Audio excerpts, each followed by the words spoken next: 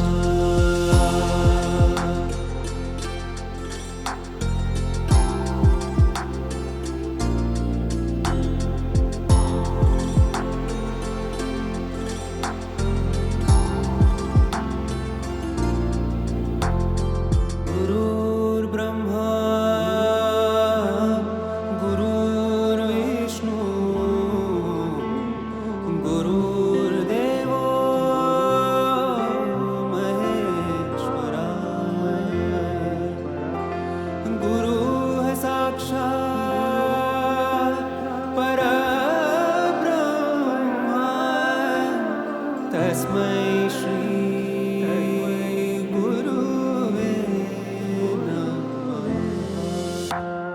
गुरुर्ब्रह्मा गुरुर्विष्णु गुरुर्देवो महेश्वरा.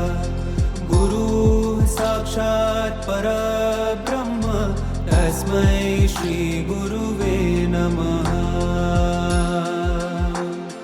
गुरुर्ब्रह्मा गुरुर्विष्णु गुरुर्देवो महेश्वरा. गुरु साक्षात् परब्रह्म तस्मै श्री गुरुवे नमः. ब्रह्मा गुरुर्विष्णु गुरुर्देवो महेश्वरा. गुरु साक्षात् परब्रह्म तस्मै श्री गुरुवे नमः.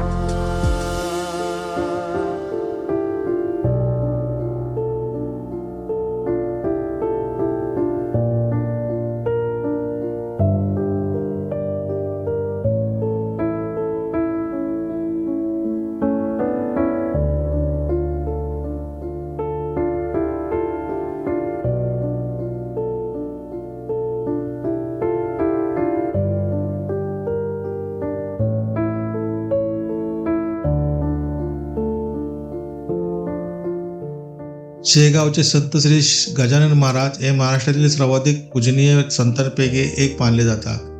त्यांच्या जीवनातील चमत्कार आणि भक्तांवरील कृपा आजही श्रद्धेने सांगितली जाते.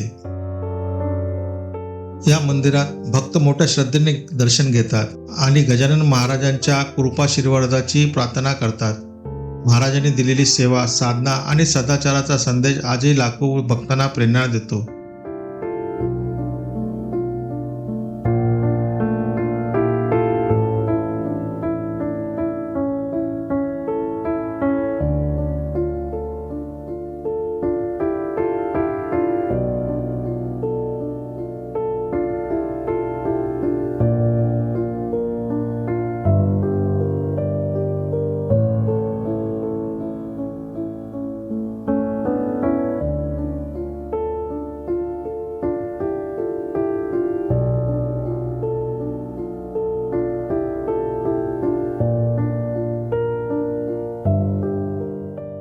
पंढरपूरच्या भक्त परंपरेची आठवण करून देणारे हे श्री विठोबा मंदिर वारकरी संप्रदायाच्या श्रद्धेचे प्रतीक आहे. कट्यावर उभे असलेले विठ्ठल आणि त्यांचे दर्शन घेताना भक्तांच्या मुखातून आपोआप विठ्ठल विठ्ठल असा गजर उमटतो. संत ज्ञानेश्वर, संत तुकाराम, संत नामदेव आणि इतर संतांनी जपलेली भक्ती मार्गाची अनुभूती येथे मिळते. हे मंदिर भक्ती, नम्रता आणि समर्पणाची शिकवण देणारे पवित्र स्थान आहे.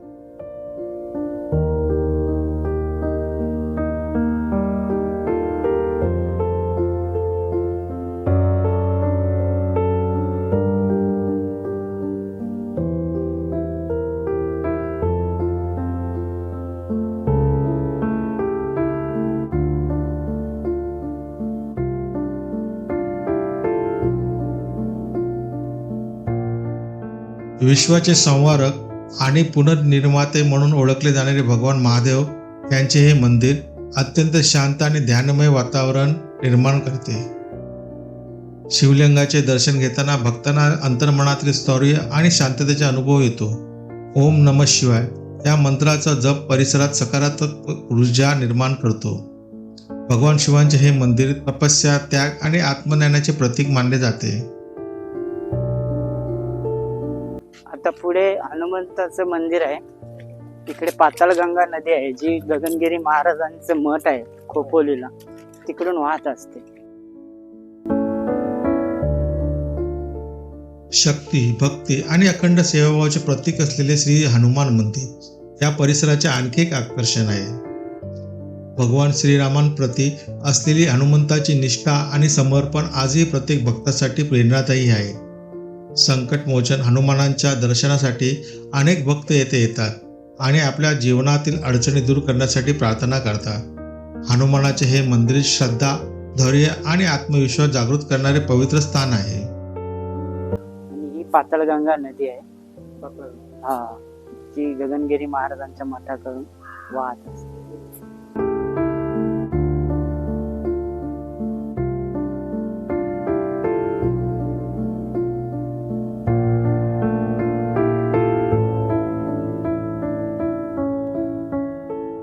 ब्रह्मा, विष्णू आणि महेश या त्रिमूर्तीचे एकत्रित स्वरूप म्हणजे श्री दत्तात्रेय. या मंदिरात विराजमान असलेली दत्तमूर्ती भक्तांना ज्ञान, भक्ती आणि वैराग्याचा मार्ग दाखवते. दत्त संप्रदायामध्ये गुरुचे अत्यंत महत्त्व मानले जाते आणि श्री दत्तात्रेय हे आदिगुरु म्हणून पूजले जातात.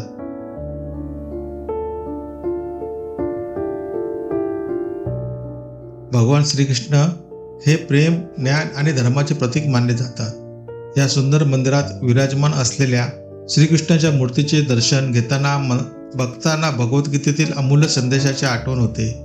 महाभारताच्या रणांगणावर अर्जुनाला दिलेले गीतेचे ज्ञान आजही मानवजातीसाठी मार्गदर्शक ठरते. या परिसरातील वातावरण भक्तांना भक्तीबरोबरच जीवनातील कर्तव्याची जाणीव करून देते.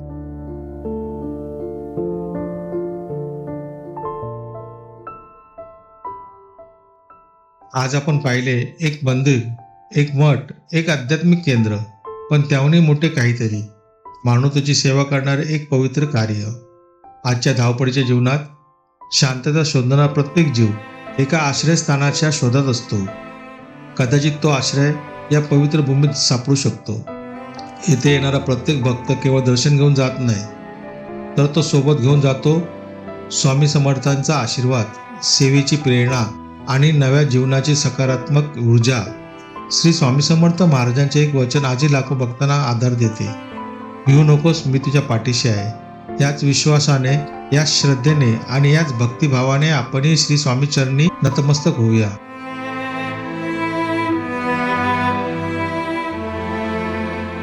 नम्र विनंती, हा एपिसोड कसा वाटला कृपया कॉमेंटमध्ये नक्की कळवावे. आवडला असेल तर लाईक करा, शेअर करा आणि कृपया हा चॅनल सबस्क्राईब करायला विसरू नका.